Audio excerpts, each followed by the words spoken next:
Morning mga kamaster, dito tayo magre-repair ng Samsung Digital Inverter. So ang sabi ng ating customer, ang problema daw to is mahina lumamig at hindi makapagbuo ng yelo. Tapos yung nilagay nila dito ng mga ulam is nangangamoy. So ayan, tunghayan natin kung paano natin to i-repair. Ayan. Dito pala kami nag-home service repair sa Municipality of San Isidro, Siargao Island, Surigao del Norte. Ayan, paano buksan ba to? So may dalawang butas dyan. Yung screw, isa, din dalawa, yan. Din susungkitin natin dyan ang kamay, pababa yung may butas para mabuksan natin. Una natin gagawin, simpre kasi nagyelo sa loob, so nakita naman natin yung butas, makapal yung yelo. So unang gagawin natin is tanggalin natin yung yelo sa loob bago natin ito buksan para matanggal natin yung compartment. So ayan, gumamit tayo ng siyempre yung electric fan para mabilis matunaw yung yelo at kasa yung para sa buhok, tawag doon blower. So ayan, ayan yung kasama ko, nagre-repair din ng speaker. Din dito tutukan natin ang electric fan. Ayan mga master, ito yung thermostat control. Din kung makikita natin nag-yelo rin, oh. Yan, oh. May yelo to kanina yan sa loob. Ito yung bugahan ng hangin at lamig. Yan. Kailangan ito di masiraduhan yung mga butas para hindi mag-yelo. Ayan mga kamaster, binuksan ko na. So ayan, kung makikita natin, makapal ang yelo. Ayan. Then i-check natin yan lahat mamaya, yung mga parts. Sensor, fuse, defrost heater, din siyempre yung fan motor. Ayan, madami kaming i-repair. Nandito water dispenser, din GBL, kasa nandun, aircon pero tapos na yung aircon, yung mga flat screen hindi pa. So ayan, gamitan natin ng blower para or electric fan para mabilis matanggal yung yelo. So ayan, para hindi tayo matagalan mag-repair at mag-fix. Ayan, din ito yung buga para sa doon sa loob.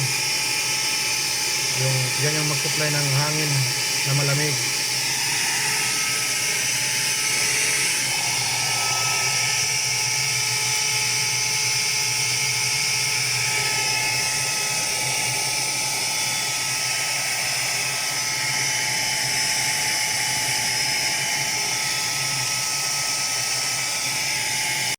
Yan mga master, kunti na lang.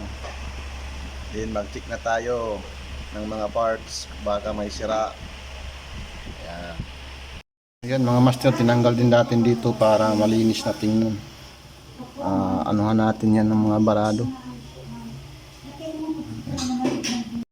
Yan mga master, ito yung tinatawag na defrost.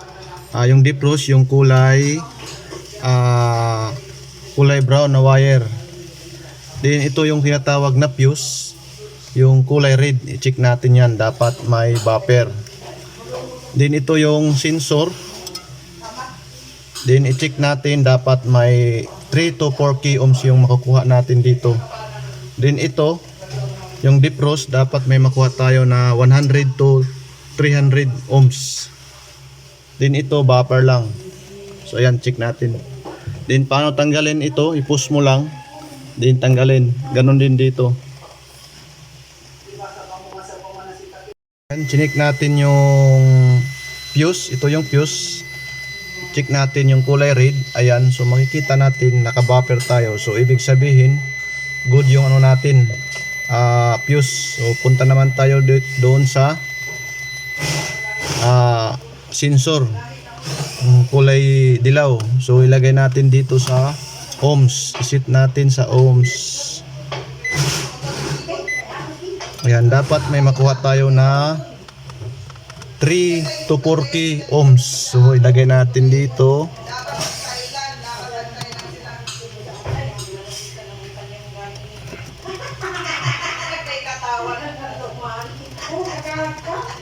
Ayan. Mukhang wala. So ayan, may nakukuha tayo na 4 ohms something. So good long yung sensor natin.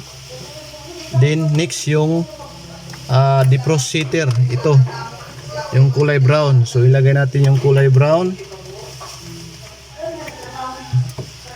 Ayan. Ilagay natin dito. Dapat may makuha tayo na 100 to 300 ohms. So ayan, ibig sabihin good lang yung ano natin, defrost. So dito naman tayo sa baba mag-check. Ayan. Then andun yung fan motor. Ayan. Medyo may dumi oh. Ito. Tanggalin na natin to. Ganyan na to magtanggal. Then ito may star screw dito, kailangan tanggalin dito.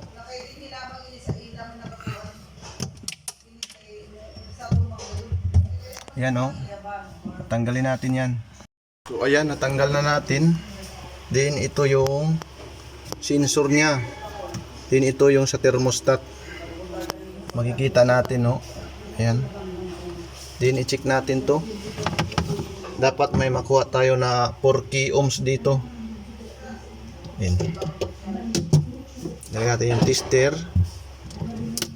Kasi mag-isa lang tayo nito. Ayan. Then i-check natin.